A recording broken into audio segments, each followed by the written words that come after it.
Salve, pessoal! Muito boa noite para todo mundo que está nos assistindo aqui no Facebook para mais uma live. E sejam muito bem-vindos a mais um Café Binário. Eu sou o Rodrigo Halpe, estudante aqui da computação na Universidade Federal de Pelotas, e eu sou voluntário nesse projeto super legal de entrevista com os professores. Esse é um projeto super bacana criado pelo PET, Computação, o DA da Computação também, e os professores Leomar e Marilton. E isso visa aproximar toda a comunidade acadêmica desse tempo tão difícil que é o isolamento. E hoje, para a entrevista, estão comigo os colegas da computação, Laura, Thomas, Darley e Andressa. E o entrevistado da noite é o professor Anderson Ferrugem. Boa noite, pessoal. Boa noite, professor Ferrugem. Boa noite, Rodrigo. Gostaria de agradecer pelo convite, acho muito legal o que vocês estão fazendo. Isso não só nos aproxima mais, nos aproxima, rende bastante brincadeiras depois entre os professores. Então é muito legal, acho que vocês estão de parabéns. Parabéns aí para o Omar, para o Marilton, para o Pet, Gurizada. Tamo junto aí. Joia. Muito obrigado por aceitar o convite para conversar conosco, isso é muito bacana. Quero agradecer ao pessoal também, a presença dos colegas aqui que participam da entrevista e o pessoal também que fica na Suite Master, que fica coordenando a transmissão online. E eu gostaria de começar os recados aqui, pedir para o pessoal que está assistindo que fique à vontade para fazer perguntas no Facebook e que só habilitem o StreamYard para que a foto e o nome de vocês apareçam junto com a pergunta. Então, eu vou dar o start das perguntas e logo após o senhor responder, naturalmente, eu passo a bola para os colegas. Então, professor, até o professor Gerson falou anteriormente em um dos outros episódios do Café Binário, e é um pouco difícil de desatrelar a profissão a nós mesmos, já que a gente se molda a profissão.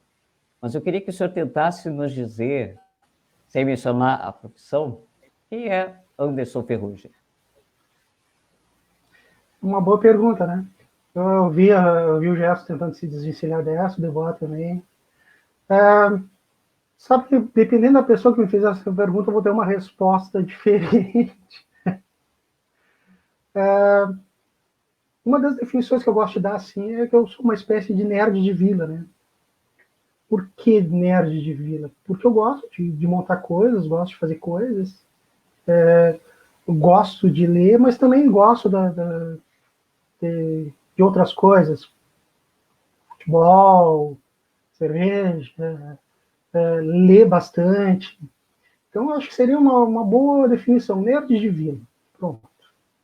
Acho que seria uma... Vocês querem que eu explique o que é nerd, o que é vila, ou... Não, acho que tá. Acho que a gente conseguiu entender aí a essência do que tu falou que é. Eu não posso dizer que eu sou muito refinado, mas tem um pouco a ver com a origem, né? Cresci numa região mais simples, lá no Fragata. Então, sempre me acostumei sempre gostei muito de ler, montar coisas, eu tenho um fascínio por esse tipo de coisa. Então, mas também não ficar preso num apartamento, né? Que agora a gente não tá tendo como fugir disso, né? De ficar preso. Não tem cada um no seu tempo. Mas tudo bem. Continuando a nossa conversa, então, eu queria te perguntar se tem alguém que é uma inspiração para ti. E aí pode ser tanto na vida profissional quanto na pessoal. Falar um pouquinho sobre isso. Inspiração. Na profissão? Pode ser na profissão ou na tua vida pessoal mesmo, tu sabe? Sabe que a gente sempre tem alguém a seguir, né? Geralmente nós temos a nossa afinidade com nossos pais, né? Nossos avós, nossa família. Então, assim, Inspiração, bastante, talvez seja meu pai, que era um cara simples e que sempre resolvia as coisas, mesmo com todas as dificuldades que tinha para... Eu digo resolver as coisas, sei lá, resolver levantar uma casa, ele inventava fazer uma casa, né?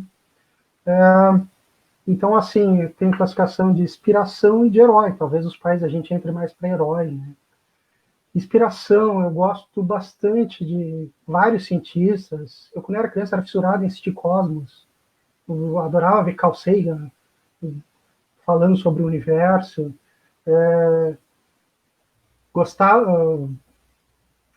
Tem meus colegas também, que são... Cada um tem uma característica diferente. Vocês vão olhar para os professores de vocês, cada um tem uma coisa legal para passar.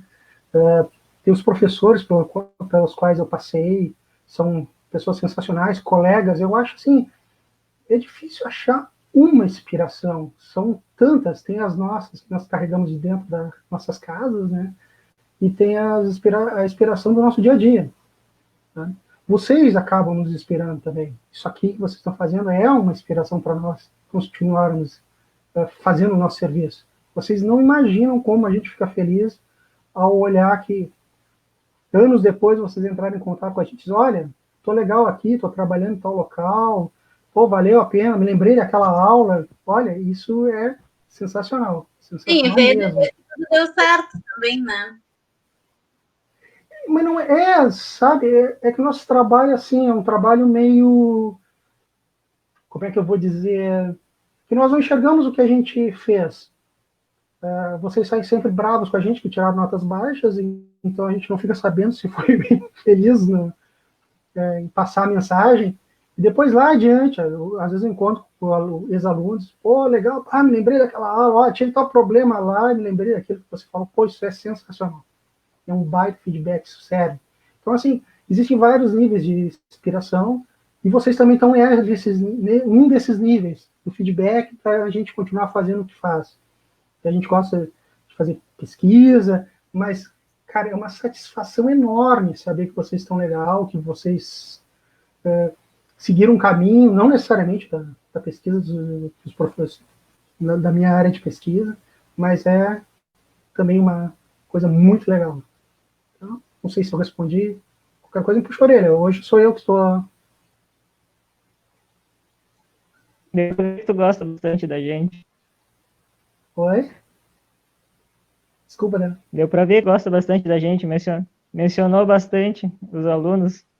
Mas é verdade, não é... Vocês fazem parte E vocês são uma coisa assim, que é temporária para nós. Meus colegas, eu continuo assistindo eles por 20 anos, mas vocês passam 4 anos, a gente fecha uma troca ali de informação, vem outra turma, e vem outra turma. E daí aparece um pessoal com... Tudo certo. Oi? Desculpa, Daí, não ouvi. 4 anos se der tudo certo. Bom, vai dar tudo certo. 5, 6, pronto. Daí nós... Sim, tá. A gente troca sempre alguma coisa, vocês sempre trazem alguma coisa da história de vocês, e isso é legal. Isso vale a pena. Sim. Tá aí, e conta para nós o que tem ocupado o teu tempo agora, nessa época. Agora elas estão voltando, mas o que tu faz nas horas vagas? O que ocupa o teu tempo? Cara, assim, uma das coisas que eu mais gosto de fazer é ler. Eu gosto bastante de ler, escutar música, e, obviamente, tem que ler para a área de trabalho, né? Tenho lido bastante livros. Trabalhado também, porque digo trabalhado, porque tem os outros projetos que estão sendo feitos, que a gente acaba tendo reunião online, então tem bastante coisa sendo trabalhada nesse período de pandemia. Desculpa. O que nos faz, assim, o que ocupa bastante tempo mesmo, às vezes são as próprias lives da reunião de departamento, reunião para resolver algum problema, né, de um projeto. Então, bastante coisa para fazer, tem bastante coisa para ocupar. Eu não tenho tido muito tempo para maratonar a série. Isso me deixou triste, achei que ia ter algum tempo para isso. Isso é uma pena. Professor, agora, com esses tempos de pandemia e de isolamento, a gente tem refletido bastante, assim, sobre as coisas que realmente importam, as que não importam tanto pra gente. E aí, num contexto, assim, diz pra nós, qual o teu maior medo, assim, aquilo que mais te dá receio, que tu tem medo que aconteça? Em relação à pandemia ou em relação a vida, assim, porque eu acho que o tempo da pandemia foi pra gente refletir sobre a vida, né? Isso é uma coisa legal, já vou esclarecer alguns de vocês. Eu sou existencialista, né? O Marilton citou que gosta do Sartre, eu gosto do Camus. Então, ele o que é a história do Camus? É que viver é um absurdo, né? Nós temos um incrível faro de nascer sem nenhum objetivo. Nós não nascemos com objetivo, nós criamos um objetivo para a nossa vida. Então, o que assusta às vezes nesse período? O que assusta é, às vezes, a falta de empatia das pessoas. Às vezes nós estamos tão distantes com essa interface aqui na frente que o outro passa a ser uma espécie de objeto, que nós não conseguimos mais projetar empatia no outro. Né? O resto, bom, a vida é isso aí. A gente entra aqui, a gente não sabe quanto tempo a gente vai jogar, quanto tempo a gente vai passar bola, ou se daqui a pouco vai entrar o nosso reserva, né, em campo. Então é complicado. Hoje aqui, nós estamos aqui conversando, amanhã tem alguma coisa que vai acontecer. A gente faz planos, a vida dá um jeito de acabar com eles. Né? Então, acho assim, o que é legal, aproveitem essas parcerias que vocês têm, a gente não sabe até quanto tempo vai durar. A vida é assim mesmo, sem sentido, nós que temos que construir o sentido dela, nós é que temos que fazer assim, ela ter sentido, e compartilhar com as pessoas é que dá sentido a parte da nossa vida. Então, eu acho legal, acho que mais que o medo, Laura, acho que a gente tem que pensar em nós e nos outros, assim, pensar em como nós vamos nos tratar. Eu vejo assim, o pessoal dizendo, depois da pandemia, agora vai tudo melhorar. Não vai. Nós é que temos que aproveitar esse momento para fazer uma reflexão. O que nós somos, né? O que nós gostamos? Quem nós somos se não for a nossa profissão? Não sei se eu te respondi, mas Não, respondeu sim, é uma espécie de carpe diem, né? Pois é. Aproveite o dia, mas não esqueça de programar que vai ter o dia de amanhã também, né? É verdade. Dia, né? Tem esse filme que você citou, A Sociedade dos Poetas Mortos, é bem legal. Tem outro que é o contrário dele, que é o Clube do Imperador, vale a pena, que é o contrário, é um profissional tradicional. Que é o contrário. Ele abre com uma citação de um imperador, chegou, destruiu tudo, botou lá uma pedra lá, destruí, cheguei aqui e destruí tudo. Aí ele pergunta para os alunos, vocês já ouviram falar desse cara? Eles respondem, não. Sabe por quê? Porque ele não construiu nada, ele só destruiu. Quem só destrói está legado a virar poeira, né? Então, teu nome não vai estar dentro de uma pirâmide lá escrito, olha, eu fiz isso aqui. Então, cabe a nós fazermos alguma coisa, né? Alguma coisa positiva, né? Obviamente. E aí, professor, só cortando os colegas, eu tenho curiosidade para ouvir o que o senhor tem a dizer sobre a humanidade.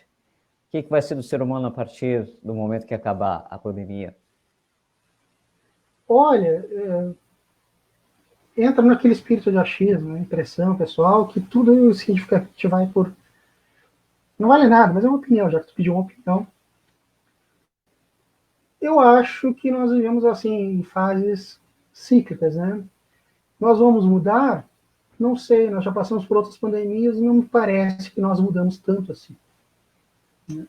Por que eu digo isso? Já teve várias crises, talvez a mais tensa foi a gripe espanhola em 1918, há 101 anos. E o que nós mudamos de lá para cá, né? Construímos bombas atômicas, descobrimos que nós podemos nos tratar mal só porque fulano torce para um time diferente, ou porque ele vive num país diferente, ou porque ele está na outra quadra. Isso é uma construção. Não vai ser a pandemia que vai nos mudar. Nós é que temos que nos mudar. Então, isso é bom para uma experiência de vocês, mas e os filhos de vocês, os netos de vocês que não passarem por isso? Como é que nós vamos passar essa informação para eles? Então, é uma coisa a ser construída sempre.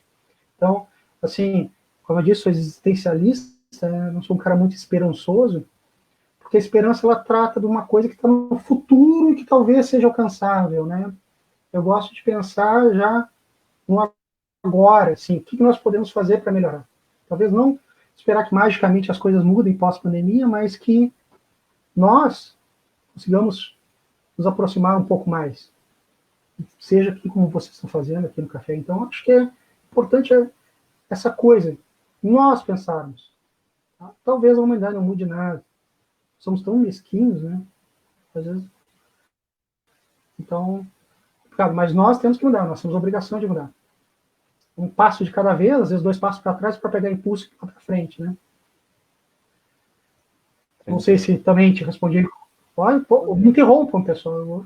Você sabe que eu gosto de interromper, senão eu fico falando. Entrevistado, a intenção do projeto é te conhecer. E seguindo nessa linha, qual tu considera que é a tua maior qualidade? Como tu te enxerga perante isso? Tu costuma pensar, nossa, eu sou realmente muito bom nisso? Não, com certeza não. Costumo pensar, nossa, eu sou muito ruim nisso.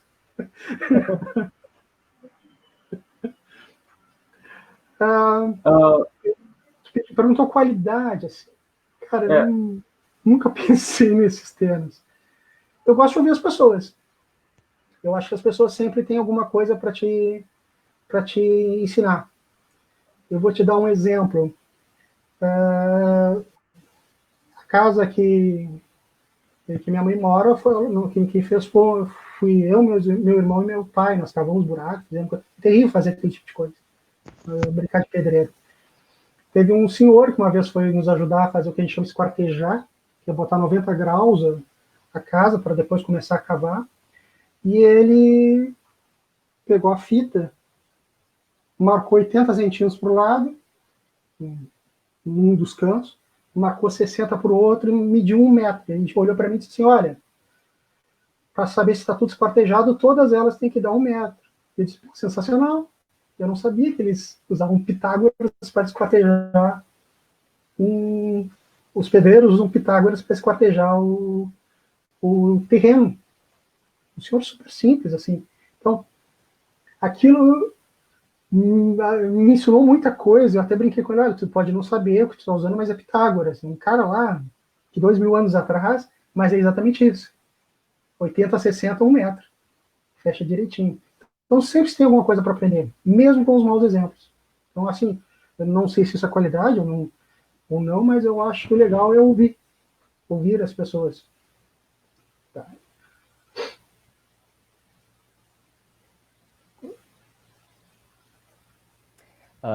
Tem pergunta chegando do Face aqui, e é do professor Marilton.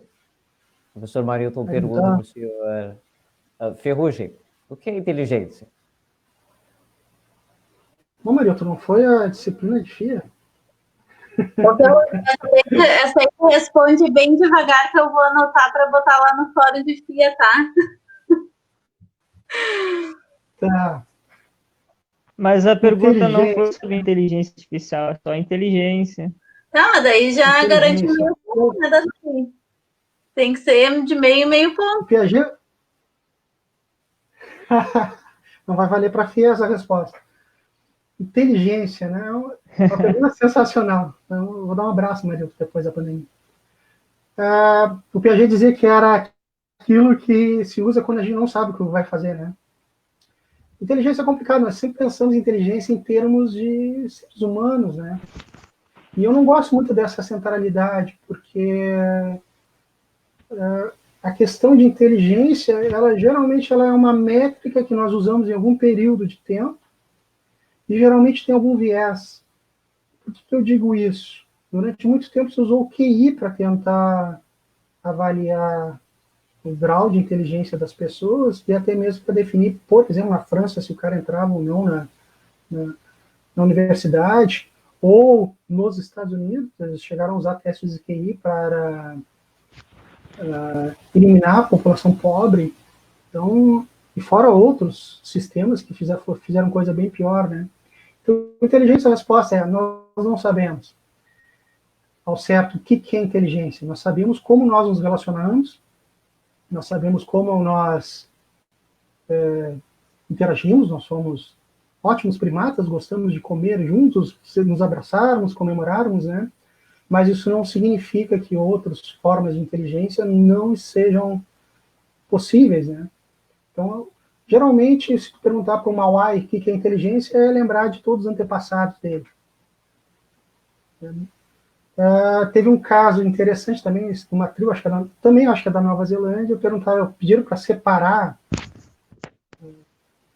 um monte de banana e laranja, sei lá, não sei se eram essas frutas, separar em cestos diferentes de acordo com a categoria. Eles pegaram as bananas e as laranjas e botaram tudo no mesmo cesto. O pessoal se inventou, como assim? Vocês não sabem que são grupos diferentes? A resposta deles foram, como assim? Ambos são comidas. Então, nós temos que ter cuidado com a questão da inteligência, né? A gente tem que ter, não é uma coisa tão simples de se mensurar e se aferir. Vocês às vezes estão se martirizando por uma coisa, fulano sabe mais que eu, tal coisa. Calma, nós temos abordagens diferentes. Eu sou extremamente visual. A Laura uma vez me disse que existem diferentes tipos de inteligência. Não sei se ela quer falar assim. Não sei, eu sei o que ela está citando, mas aí foi a Laura que falou para ti de repente, não sei o que fez. É que a minha mãe é pedagoga e aí ela estava me explicando que tem a inteligência matemática, tem a inteligência corporal, tem a inteligência do pessoal, a inteligência política, e que às vezes a gente se culpa tanto por não ter uma, mas não valoriza a que a gente tem. Mas é isso, que são várias aptidões, não é porque você é ruim num que tu não pode ser bom em outra área. Não, e assim, vocês se cobram às vezes muito sobre ser bom. O que é ser bom, né? O que é ser bem-sucedido? Hoje o pessoal fala em ser bem-sucedido, mas usa, sei lá, aqueles comerciais que é comprar um tal carro. Isso é uma maneira muito fraca de se medir as pessoas. Muito fraca. Se vocês estão felizes, satisfeitos com o que vocês estão fazendo, gostam do que fazem, podem contar que vocês são pessoas completas e que vocês chegaram no objetivo. Não pensem que aquilo que o pessoal vende como objetivo realmente seja um objetivo de vida. Eu tenho que ser o melhor programador do mundo. A grama do vizinho sempre é mais verde. Ela sempre parece que é mais verde. Mas dá um baita trabalho aguar aquela grama. A gente só vê o produto final. Então não se preocupem com isso.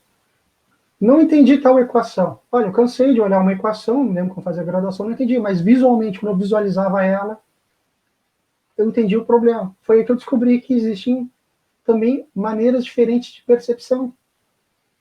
Alguns são extremamente visuais, outros auditivos. Eu descobri que eu era visual. Eu preciso enxergar as coisas. Visualizar em 3D lá dentro da minha cabeça como é que está funcionando. Então vocês têm que descobrir a maneira que vocês pensam. Não tentem se guiar pela maneira dos outros. Nunca usem o outro comparando. Existem diferentes aprenderes também, né, professor? Exatamente. Cada um de nós tem uma história. Cada um de nós tem um percurso. Como é que eu vou querer projetar toda a minha experiência em vocês? Vocês estão fazendo um caminho, o caminho é exatamente igual, mesmo que fosse. Imagine que nós fôssemos gêmeos. Como é que nós nos dividimos em algum ponto?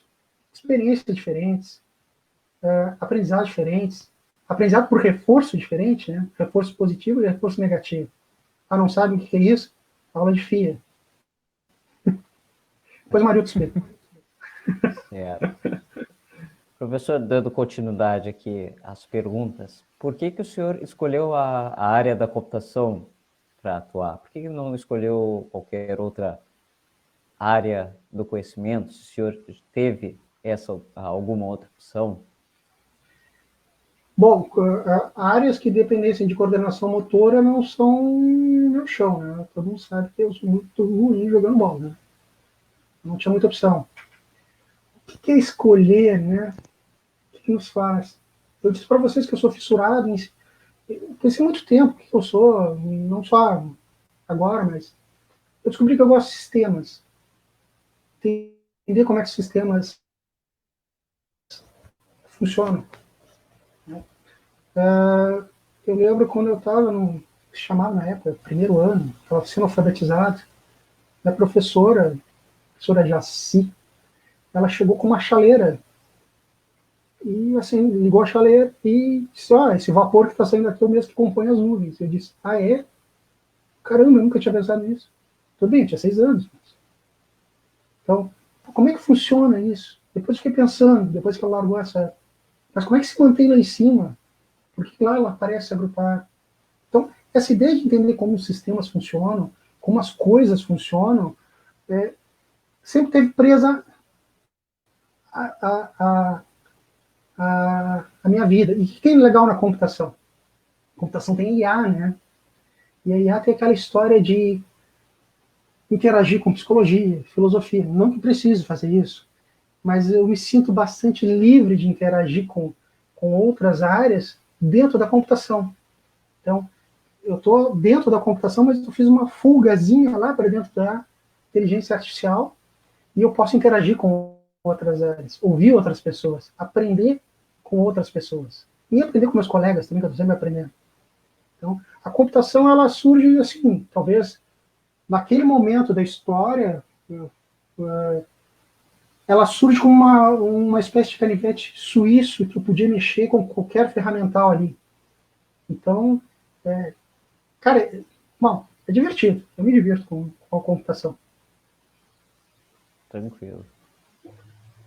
E onde é que foi a tua graduação, Ferrugem? Vocês vão ficar... Minha graduação foi aí na universidade de vocês.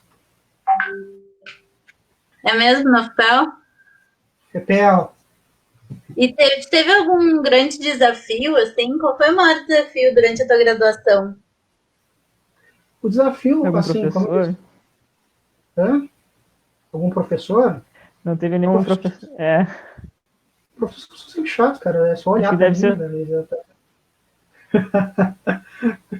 Mas, o problema, na verdade, às vezes, o que acontece na graduação, eu não acho assim que foi algum problema na graduação, ou algum professor, porque é divertido trabalhar com a computação. O problema é fora da graduação, é a vida que a gente tem lá fora.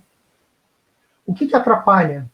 Não estudar para a prova de cálculo, é não ter tempo para estudar para a prova de cálculo, ou vir de uma estrutura de ensino que não te deu toda a estrutura básica para enfrentar aquilo de uma vez só. Tu tem que recapitular e buscar a informação anterior. Então, essas coisas, sim, atrapalham muitas vezes vocês. Me atrapalhavam também. Então, eu chegava lá, por exemplo... Puxa, não sei dar um exemplo. Bom, o que eu quero dizer para vocês assim é que, legal, o problema às vezes não é a graduação, não é o professor. O professor tem, cada professor tem sua forma de observar o mundo, então ele pode funcionar nem que seja como exemplo negativo para vocês. Eu tenho exemplos de aulas que eu disse: olha, isso eu não quero fazer. Pô, esse jeito que o fulano da aula é sensacional, talvez eu consiga fazer isso. Esse clã se organiza de uma forma, eu até brinco com alguns colegas meus, que vai lá e bota etiquetas, e eu não estou brincando, eu acho legal a maneira que se organiza. Eu fico meio caótico aqui dentro da minha cabeça, e eu tenho uma vantagem, eu tenho uma boa memória, então eu fico contando com ela, só que agora eu me esqueci que eu estou ficando velho, né? Eu não consigo mais armazenar as coisas. Mas então, para tentar fechar a pergunta... Foi, fala. Eu nesse curso, né, por causa da grade de professores estava se montando ainda. Mas aí que tá. Eu sou da primeira turma, tá? Eu, o Júlio e o Paulo, nós fomos colegas. Somos colegas, né? Pelo menos nos próximos 40 anos.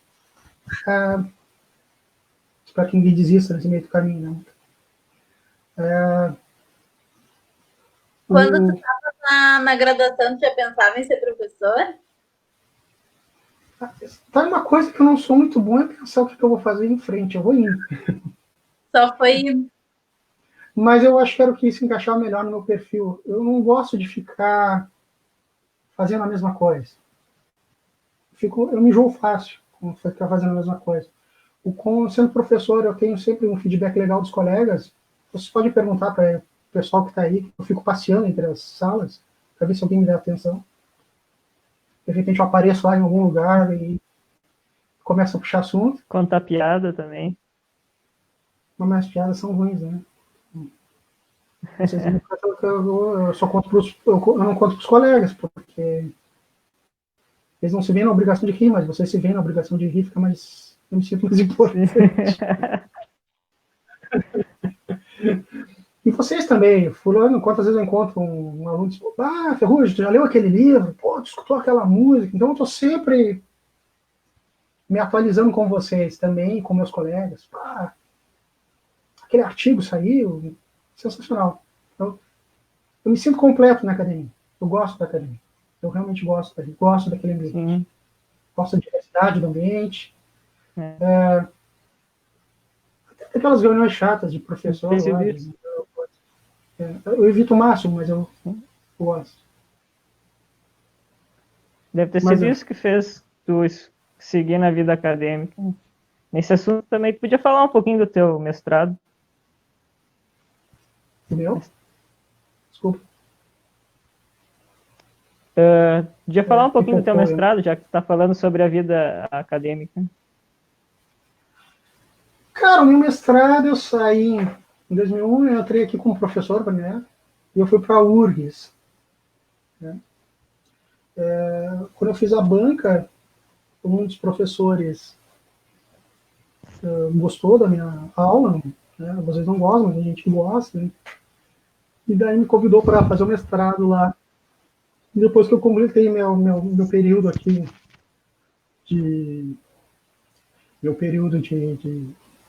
de avaliação, eu saí para fazer o mestrado, e daí eu acabei com o professor, como eu tinha falado, estava sem vaga de mestrado, e eu fiquei com o professor Dante Baroni, sensacional a pessoa, um cara que tem uma visão muito legal, caótico que nem eu, assim, e lá eu encontrei o meu caminho para dentro do laboratório de robótica dele, robótica inteligente.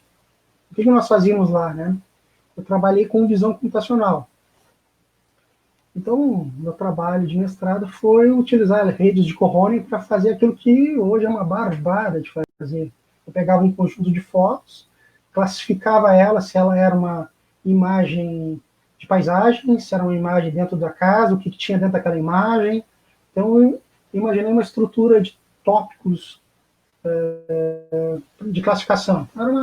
Era uma rede Coronel multicamadas, na qual eu treinava cada camada. Bom, essa foi uma parte. A outra parte que eu fazia parte da equipe de futebol de robôs, junto com o PET da URGS, e nós montamos a nossa equipe lá. Então, eu trabalhava junto com o professor Dante, organizando a equipe.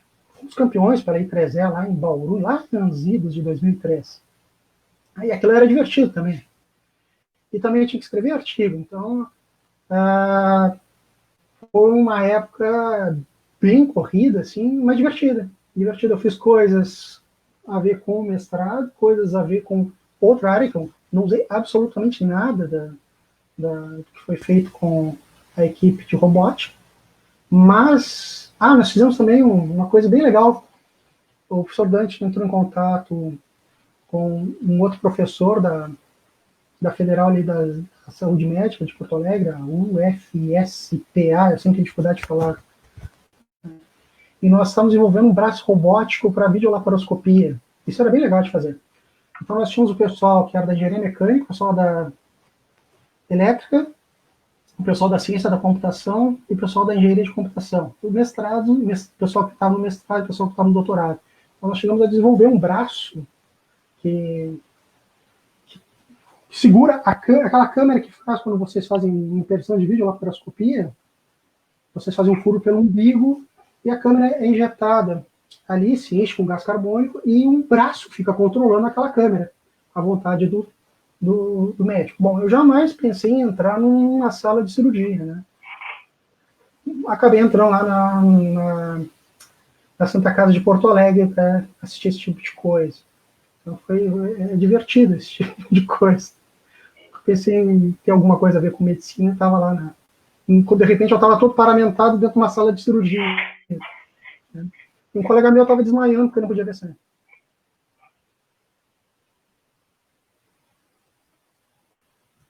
Legal. Ferrucci, conta para nós aí, antes de vir para a academia, né, ser professor, tu teve alguma experiência profissional, alguma coisa no mercado de trabalho que tu queria te contar? Como é que foi? Foi direto para a academia? Na verdade, eu sou formado técnico em eletrônica, aquela antiga ETFPEL, atual IFSU. Eu cheguei a fazer estágio na área, também trabalhei junto com meu primo, ele tinha uma eletrônica e consertava algumas coisas. Eu trabalhei na Perdigão, como técnico, durante 6 meses, quase me matei lá. Você não sabe o que é subir em cima de uma câmara fria para ficar medindo coisa. É terrível. Uma vez eu despenquei de uma câmara fria de uns 5 metros de altura. Foi engraçado para quem estava olhando. A câmara fria ela tinha 5 metros de altura e eu subindo para consertar alguma coisa lá em cima. E ela é uma câmara fria, não uma câmara daquelas geladas, aquelas que congelam os dedos. Mas era só para resfriamento. E então ela só tinha isopor. O pessoal só viu minha perna atravessar o isopor e ficar balançando, assim, eu fiquei segurando num canto. Foi uma das experiências que eu tive, foi como técnico. Outra foi dar aula como professor substituto em telecomunicações. Aí já era Cefet. Né? Eu dei aula em eletrônica geral, esse tipo de coisa. E logo em seguida eu acabei entrando para a academia aqui para a UFPEL, um concurso.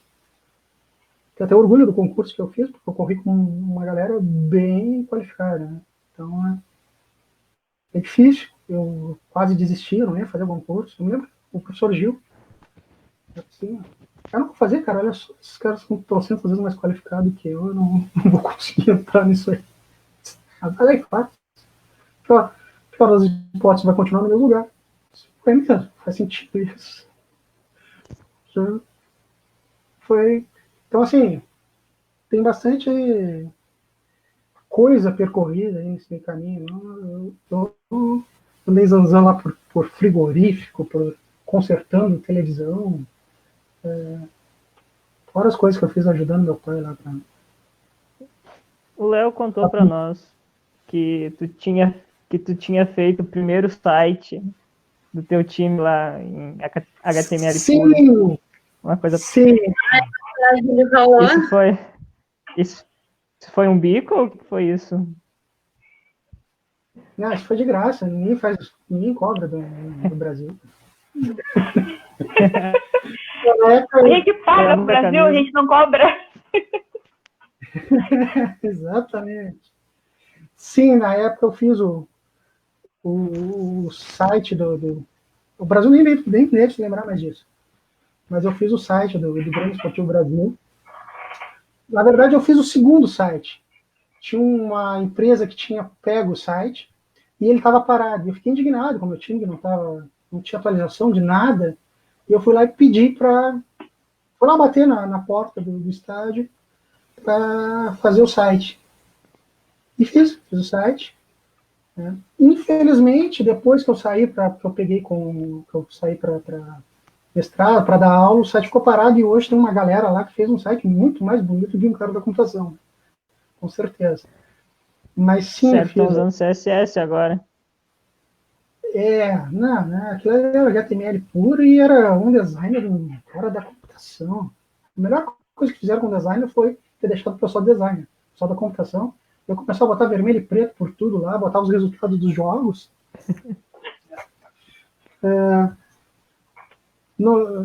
Tentava atualizar logo depois que eu chegava do jogo, né? Então, mas depois ele vai ficando parado, a gente era eu e eu mesmo fazendo aquilo ali. E acho que depois um outro pessoal se indignou também que o site estava parado e fez uma coisa bem mais bonita. Mas sim, eu fazia isso. E o Leomar sabia disso, porque ele vinha de carona comigo depois das aulas, né? O Leomar foi meu aluno. Olha! Não pode dizer...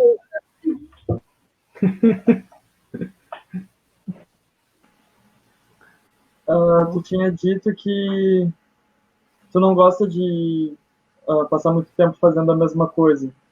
E Não. o que tu está pesquisando atualmente na universidade?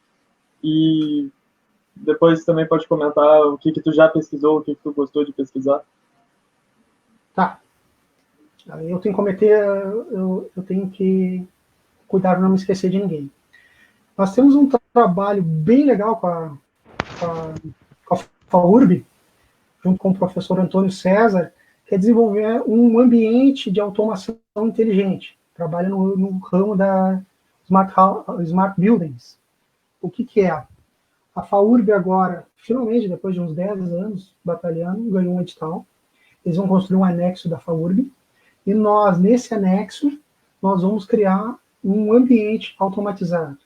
O que é esse ambiente automatizado? Ele vai se adaptar ao pessoal que está frequentando. Então, vai ser um ambiente aula, laboratório. Ele vai sensoriar as condições de temperatura interna, temperatura externa. Vamos ver o tipo de movimento que as pessoas estão fazendo ali dentro e vai se adaptar ao ambiente de forma a entregar conforto. É um conceito novo no FEPEB, geralmente, por N razões, a gente acaba tendo aquelas salas, às vezes, quentes, né, que estragou o ar-condicionado, etc. Acontece. Faz parte da nossa batalha diária. Então, a ideia é ter realmente um ambiente inteligente. Então, isso é uma das abordagens. Outra, nós estamos desenvolvendo um projeto que já foi tema de vários TCCs dentro da computação, que é a construção do confortímetro. O que é um confortímetro? Ele é um dispositivo, o professor Rafael também, Soares, também chegou a trabalhar comigo nisso. A ideia é criar um ambiente, uma espécie de estação meteorológica interna. Ela pega esses dados e informa quais são as condições de conforto dentro de um ambiente. Então, essa é uma das áreas de pesquisa. Outra área, com o professor também da FAURB, o professor Eduardo Grala, que vocês não sabem, mas nós temos um mestrando, que é o Rodrigo Leite. Ele saiu da computação e está fazendo mestrado em arquitetura. Tá? Por causa desse nosso projeto que nós temos, essa parceria que nós temos há um bom tempo. E o trabalho dele é estudo de PCAs. Como é que eu vou dizer para vocês? Quando nós temos essas estruturas, eles chamam de steel frames, essas estruturas em que vocês colocam, pode botar um gesso de um lado, gesso do outro, botar alguma coisa dentro para fazer a separação térmica. Ele está pesquisando usando algoritmos genéticos. Então, qual será o tamanho adequado? Como é que eu posso mudar? Qual é o material adequado? Mas uma coisa meio de pesquisa operacional. Outro que eu também estou trabalhando, vocês sabem que eu saí para o doutorado, não concluí e voltei agora. Eu estou com o professor Zatti, do Vitec, e nós estamos trabalhando com light fields.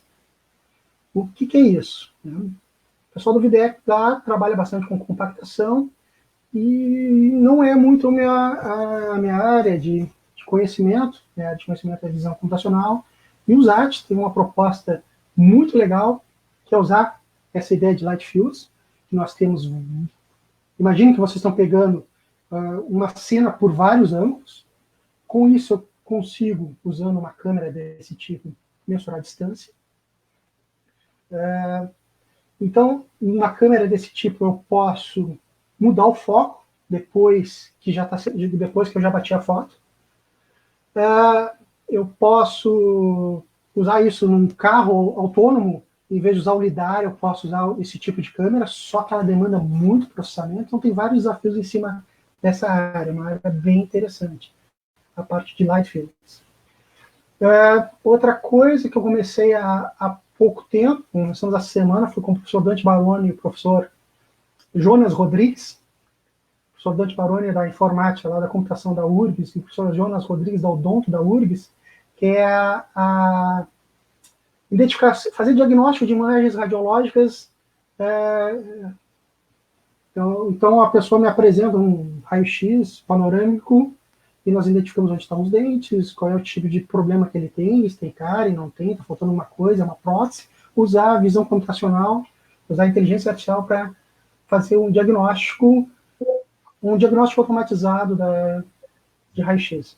fora os TCCs, assim, outras coisas que a gente tem da área, tem um pessoal que está trabalhando fazendo TCC na área de visão computacional, reconhecimento de padrões, tem bastante coisa interessante. Pode não parecer, mas eu fico rindo para vocês, não levo a sério, mas tem bastante coisa sendo feita. Joia, joia. E aí, professor, essa é a pergunta que não quer calar. Todo mundo aqui tem Facebook, Instagram, Twitter, e a gente quer saber por que o senhor não é usuário das redes sociais? Ué, eu vivo enchendo o saco do pessoal no WhatsApp, eles fizeram, não. Brincadeira, é uma questão de princípio, de teimosia, talvez, né? Eu não curto muito a ideia de fazer um Facebook, ficar lá postando, sei lá, coisas que hoje eu tomei café também, não é muito o meu estilo. Mas eu tenho um LinkedIn, eu posto algumas coisas às vezes lá. Eu tenho uma rede social. Eu usava o Telegram, os professores me obrigaram a usar o WhatsApp, porque eles só usam o WhatsApp. Então eu era o único professor da computação, mas depois entrou, que usava o Telegram. Então eu gosto de Telegram, o pessoal que faz trabalho comigo, que eu gosto de ficar mandando figurinha no Telegram. Então, mas o que eu não gosto na rede social? Porque às vezes ela gera uma distância social, em vez de fazer uma aproximação social. As pessoas veem coisas que elas não são. Parece que tu está interpretando um personagem ali, alguma coisa que não... É diferente de ter um perfil lá, como o LinkedIn, que seria uma coisa mais profissional, e ter um perfil mais... Vou contar minha vida. Eu não... Outra coisa que eu não... Tá querendo ser recrutado, né? Oi? Recrutado? Tá querendo ser recrutado com o LinkedIn. Não. O LinkedIn é usado por recrutadores. Não, mas eu já fiz... Não, eu gosto lá porque você não imagina a quantidade de gente que eu entro em contato, às vezes eu preciso de alguma coisa, alguém que ela está produzindo alguma coisa lá no Lightfield, eu acabo e eu boto ele como meu amigo lá no LinkedIn. Aí começa a encher o saco dele fazer um monte de perguntas. Eu uso dessa forma o LinkedIn. O resto é o pessoal. Mas redes sociais, qual é o problema que nós temos hoje? Nós temos uma concentração que talvez em algum momento tenha que ser discutida. Há um tempo atrás, um monopólio era uma coisa feia, né? Se nós falarmos em termos de capitalismo. O que aconteceu hoje? Nós empresas dominando o mercado. Nós temos a Google, o Facebook, a Amazon e o Baidu. Eles dominam essa área. E nós, de bom grado, nós entregamos nossos dados a eles, os meus dados estão lá, de qualquer forma. Né? E nós não discutimos esse ponto. Nós simplesmente vamos na leva, nós não confiamos, às vezes, nos governantes, mas confiamos na Google, né? Então é estranho, isso é uma coisa estranha. Nós estamos passando aqui pelo Facebook a transmissão, mas nós confiamos no Facebook, nós não confiamos em outras coisas. Por quê? É uma questão de reflexão. Então, toda vez que alguém me pergunta por que eu não uso o Facebook, é para ter oportunidade de descascar eles. Toda vez que alguém faz a pergunta. Adoro descascar eles. Tranquilo. Sim. Vou perguntar outra coisa agora. É verdade que a frase Star Wars é maior que Star Trek é de tua autoria? Não é de minha autoria, é da realidade. Eu adorava Star Wars quando eu tinha 6 anos. Mas eu prefiro o Spock. Eu tô brincando, tem espaço para todos. O maior herói... Oi? Desculpa. Eu ia dizer que Star Wars agora entrou na Amazon lá. A gente pode... Não, que a gente quiser, mais do torrent nem nada. O maior herói de Star Wars é o R2-D2, né, Kyle Arthur. Sem ele morre todo mundo já no início. Já começa que o Luke nem sabia que tinha que salvar alguém. Ele nunca ia achar a irmã dele. Então, sem R2-D2 não tem o Star Wars, né? Mas entrando na brincadeira, Star Wars é o que a gente chama de Space Opera. Né? Ela se passa no espaço, Geralmente tem um plano, melhorou bastante agora com Clone Wars, mas ela se passa naquela história da princesa, o herói, seguir o caminho do herói, etc. O que eu gosto de Star Trek? Os caras ficam falando aquele monte de bobagem lá, tem um buraco negro, como é que a gente vai desviar isso? Como é que eu vou teletransportar? De vez em quando existe a paciência também. Então, eu gosto muito dessa... Oi? Star Trek é mais científico do que Star Wars. Ele é mais blá blá blá. Pessoa que gosta do vom. Eu não sei quanto a vocês, mas esses últimos Star Wars eu achei assim. Caramba! Jedi instantâneo, acabou com toda a história. Você já tinha todo um caminho para te virar Jedi e agora não precisa. Ele é que nem instantâneo, só adicionar água. No caso, deu um sabre de luz e a pessoa sai lutando nível 200, né? Com qualquer um. Mas eu gosto mais de Star Trek. Vocês vão ver que é uma camisetinha lá de Star Trek. E o Star Wars, eu tenho camiseta de Star Wars também, um preconceito. Eu tenho um R2-D2, bem grande. Vocês vão ver várias vezes eu com a camisa do R2-D2.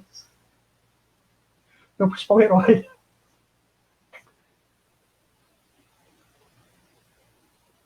Você não fez uma pergunta. Teu microfone está desligado, Laura. Laurinha, desmonta o microfone. Gente, é a primeira vez aqui, vocês me perdoem. Estou me adaptando. Chegou agora uma pergunta lá no Facebook do professor Luciano Agostini, e ele pergunta o seguinte: como os desafios de início de curso na UPPEL atrapalharam ou ajudaram na tua graduação?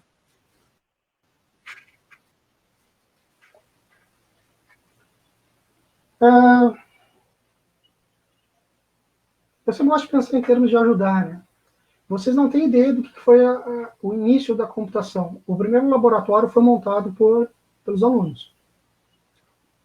Nós puxamos cabos, chegaram os computadores, não tinha, o pessoal estava desenrolando para montar o laboratório, nós desencaixotamos, puxamos os cabos e botamos a funcionar o laboratório. Isso foi tal. Uma das coisas que prejudicou bastante, apesar de ter sido trabalhado bastante, o pessoal sanou isso, era a falta de diversidade de professores. Por que eu digo isso? Porque hoje vocês podem reclamar de 20 e tantos professores, não gosta da cara de 15. Lá tu não gostava da cara de 2, pronto, já acabou, já foi 2/3 do curso. Então tu não tinha muita opção. O que era legal? Nós, com todas as diferenças, Luciano é da segunda turma, Luciano é a Tati da terceira, bom, depois ela responde. Não, a Tati é da segunda. Nós nos juntávamos e fazíamos as coisas acontecerem. Então a gente não tinha muito tempo para ficar se lamentando. Vamos lá, vamos seguir, vamos montar esse laboratório, vamos lá na reitoria pedir para ter mais professores. Ia lá, nossa cara linda lá, sentar na sala do reitor, pedir, precisamos de professores. E naquela época estava havendo uma redução, o pessoal do governo federal queria fazer uma reestruturação, e eles cancelaram o contrato de novos professores. Eles queriam que fizesse uma jogada interna dentro da universidade para repassar de outros cursos.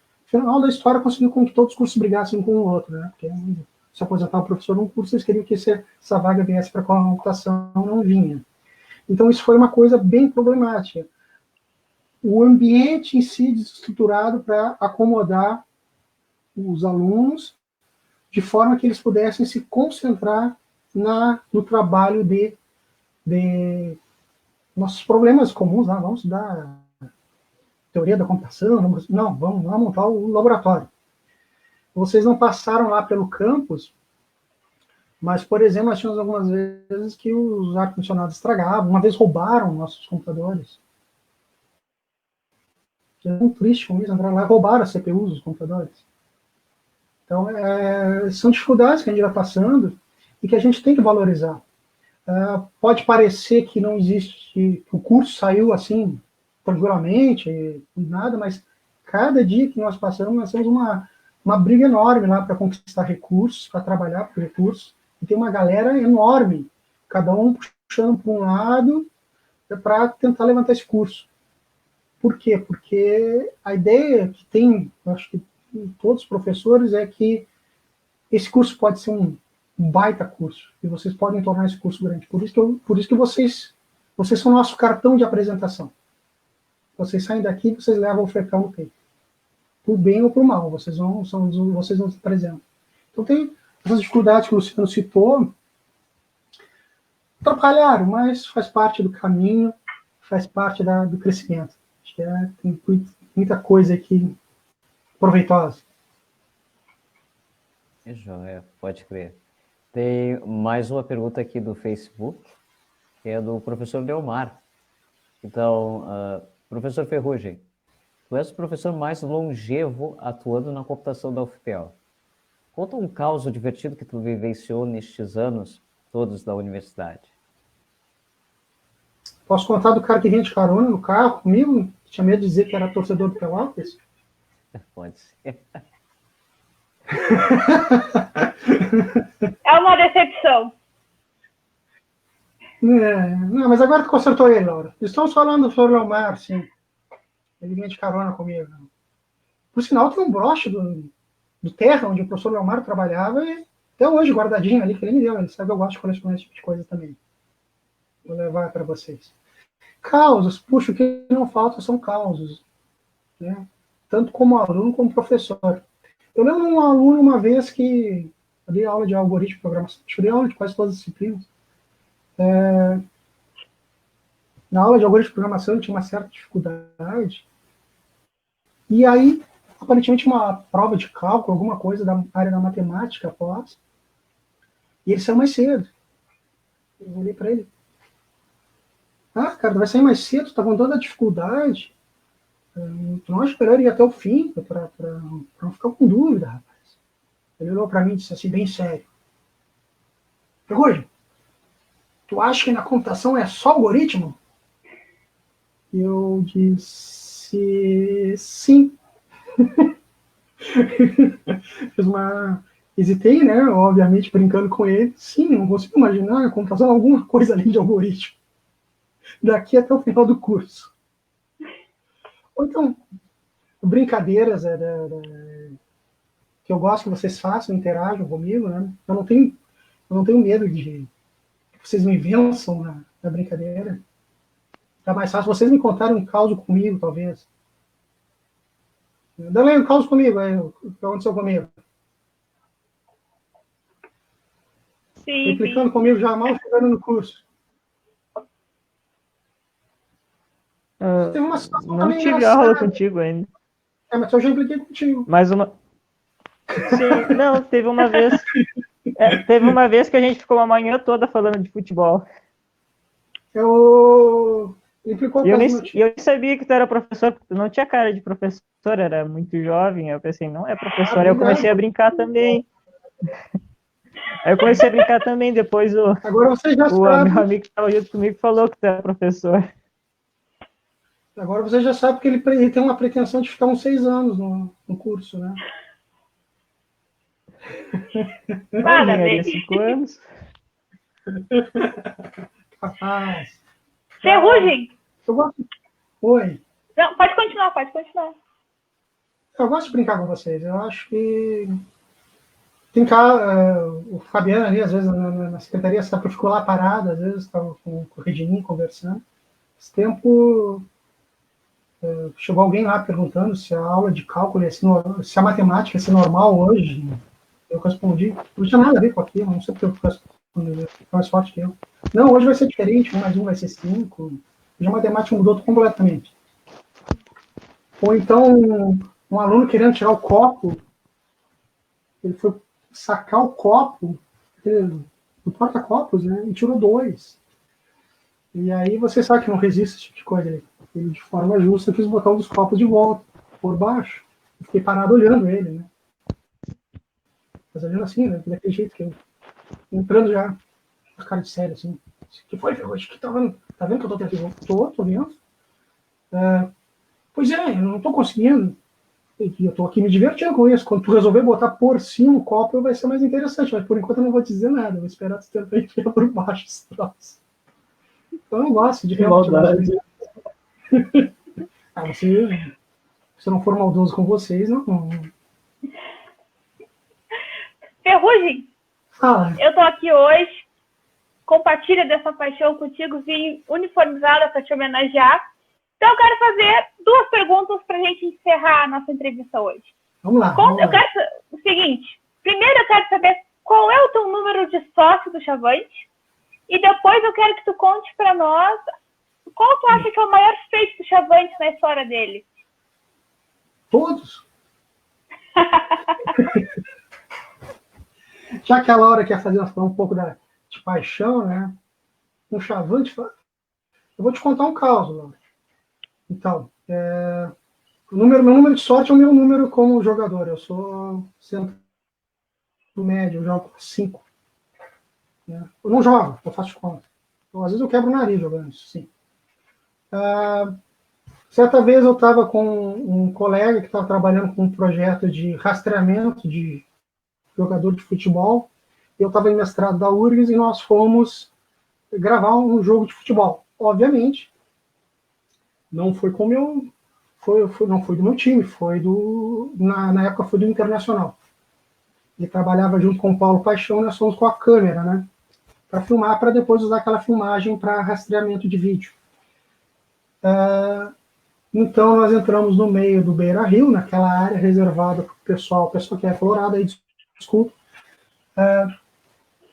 naquela área reservada para o pessoal que é, sei lá, sócio há 1000 anos, né? Embaixo ali onde fica a televisão. Eu estava com a minha câmerazinha quietinho ali e vi um rapazinho que acho que estava com a avó ali, não estava vendo o jogo. Era um jogo internacional em São Paulo pela Copa do Brasil. Terminou 1-1.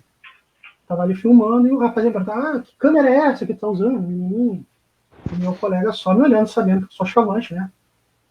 Fanático. E daí a pouco, do nada, um menino olhou e disse assim, olhou para nós dois e assim, nós somos todos colorados. Meu Deus. Aquele meu colega ficou mais vermelho que a camisa dele. Ele tá com a camisa, obviamente, ele tá com a camisa do Internacional. Chegou pro guri, empurrou o guri e disse, some, guri. Sai embora, vai embora, não nos atrapalha aí. Eu dei uns 2 minutinhos para ele, eu olhei para ele assim, eu senti o que ia dizer não, né? Tu nem é louco de falar esse tipo de coisa aqui onde tu tá. Muito bom. Nessa mesma levada, esse mesmo colega colorado, torcedor do Colorado, olhou para mim depois do final do jogo e disse assim, Carol, como é que é o hino de vocês? O hino do Brasil é bonito? Assim, cara, você está perguntando para um torcedor do Brasil se o hino dele é bonito? Tá, vou tentar te exemplificar então.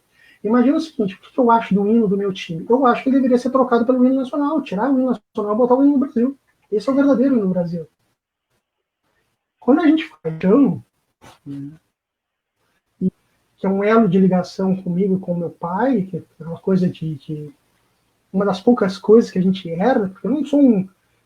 Eu lembro que a primeira vez que eu pisei num estádio eu não enxerguei nada, eu tinha 5 anos, e eu fui num jogo que a minha mãe me comprou um tênis novo para ir no jogo, doeu pra caramba durante 90 minutos aquele tênis novo. Eu tinha uns 5 anos. Então, assim, feito do Brasil. Eu não me preocupo com os feitos do Brasil, eu gosto de estar lá. Alguns vão reclamar que eu não tenho ido nos últimos tempos, eu realmente tenho feito um lapso, porque eu sinto falta de uma certa pessoa que sempre estava comigo ali. Mas agora eles já fizeram a arquibancada que eu costumo ficar ali, que é aquela do fundo ali, do lado da chavantada ali, da banda. Então ali é meu lugarzinho, ali é de coração. Os feitos que o Brasil vão fazer, ou não vão fazer, sabe melhor do que eu, não importa, né? Importa aquela coisa.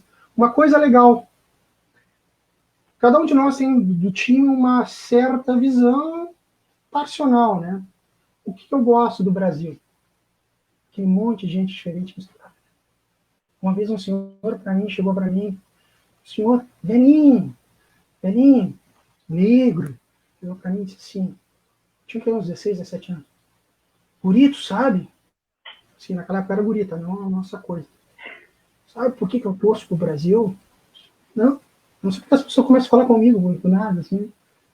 tô lá no meio da Baixada e disse, meu pai, uma vez eu peguei a camisa do... E, pessoal, posso falar, não tem nada a ver, foi a história da vida dele lá, e eu gosto de ouvir a história das pessoas, como eu disse, eu gosto de escutar as pessoas. E ele devia ter seus 70, 80 anos, era um velhinho mesmo.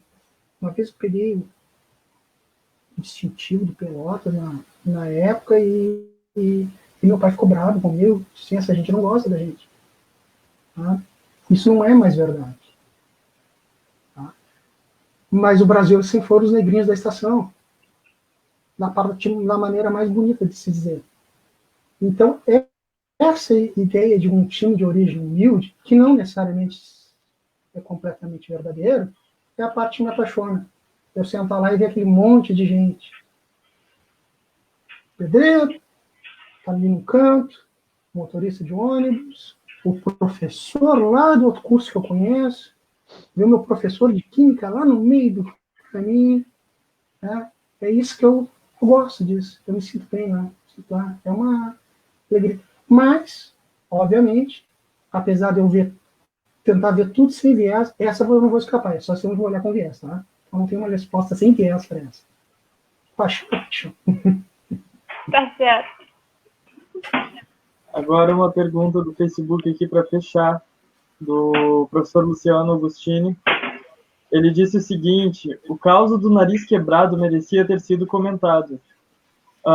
Não conheço outro professor que deu sangue, literalmente, pelos colegas e pela computação. Vocês sabem a história que que me quebraram o nariz, né? Acho que alguém deve ter... Durante uma das disputas da semana acadêmica, foi uma disputa entre professores contra alunos, e um aluno, inclusive bolsista meu, ele foi chutar uma bola, levantou os braços naquele gesto, não é do tempo de vocês, mas do Karate Kid, e eu vinha por trás para tentar roubar a bola, ele me acertou no meio aqui, me quebrou em 3 partes o nariz.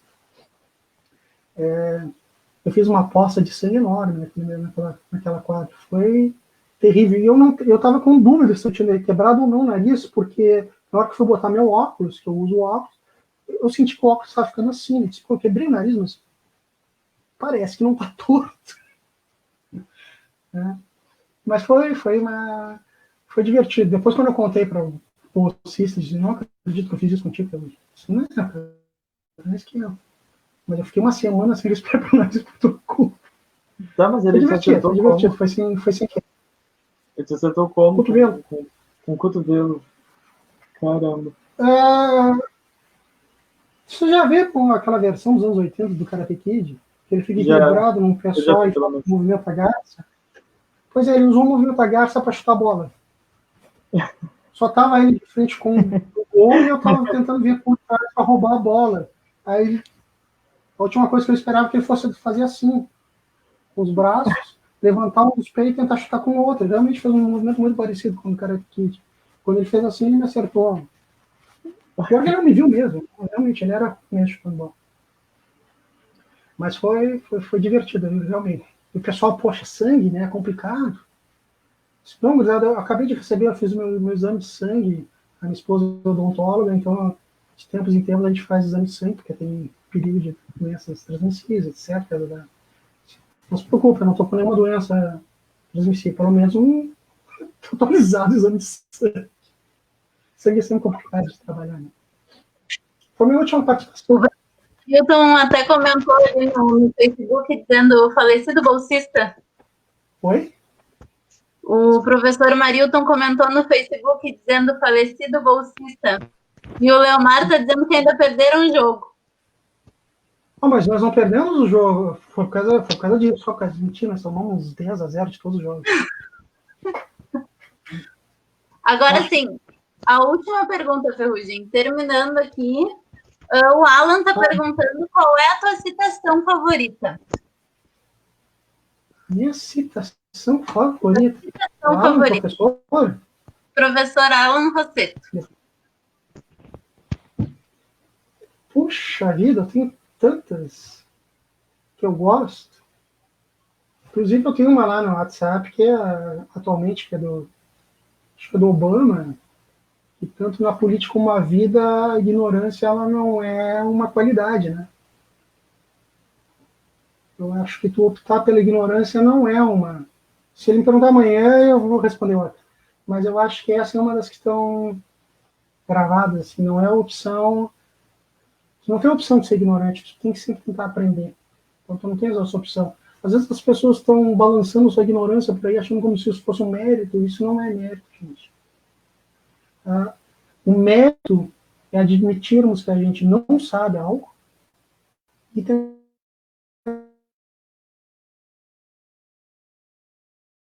resolver ela. Isso? Mais alguma? É isso, professor. Tranquilo. Isso, né? Professor, muito obrigado por participar do nosso bate-papo. Foi muito bacana ouvir todas as curiosidades sobre o professor Ferrugem. Isso é muito importante para que a gente possa fazer esse intercâmbio, não apenas de conhecimento na sala de aula, seja ela física ou virtual, mas também de experiências, né? Que vão guiar a nós, inclusive, para as nossas decisões profissionais. Eu agradeço também o pessoal que participou comigo aqui no bate-papo, os entrevistadores, e também o pessoal da Suite Master de transmissão, que cuidou tudo direitinho do backstage. E muito obrigado ao pessoal de casa que acompanhou mais esse episódio do Café Binário. Pessoal, antes de dar os recados finais, vocês têm alguma coisa para falar, alguma observação? Não? Eu gostaria de agradecer a participação. Acho muito legal o que vocês estão fazendo. Parabéns aos professores Leomar e Marilton por terem criado, junto com vocês, com o PET, essa estrutura. Eu acho que, para mim, isso vai virar um programa que, quando terminar, os professores os repetem, todo mundo, vai ter novas histórias. Muito legal. Muito feliz de participar daqui. Espero ter contribuído de alguma forma, né? Vocês sabem que às vezes eu sou pedante pra caramba falando, então espero não ter atrapalhado, incomodado muito vocês aí. Muito obrigado pelo convite. Certamente, o senhor nos ajudou bastante. Pessoal, alguns recados finais, antes de terminar a nossa live. Essa live vai estar disponível em breve no YouTube e em formato de podcast no Spotify. Basta vocês buscarem por Café Binário. Vocês podem conferir os episódios anteriores também. Eu convido vocês para preencher o formulário de avaliação deste episódio e todo o nosso projeto. Isso ajuda bastante a gente trazer novas ideias, novas participações. Vocês podem submeter críticas, elogios, sugestões, fiquem à vontade. O pessoal criou também um Discord da computação, que é muito legal para a gente poder trocar informações por lá. E convido vocês também para seguir a página do PET, o perfil do PET do Diretório Acadêmico no Instagram. Do Diretório Acadêmico, então, é @DAPB_computação. E o da computação.fepel. E para vocês ficarem ligados também nos próximos episódios. Vão ver novos entrevistados, surpresas, então fiquem ligados. E eu faço também o último merchan, que é da linha UFPEL, que vende itens relacionados ao UFPEL, camisetas, canecas, moletons, bem bacana os produtos. E eu finalizo dizendo que muito obrigado por todos terem assistido a nossa live e desejo uma boa noite, pessoal. Boa noite, pessoal. Boa noite.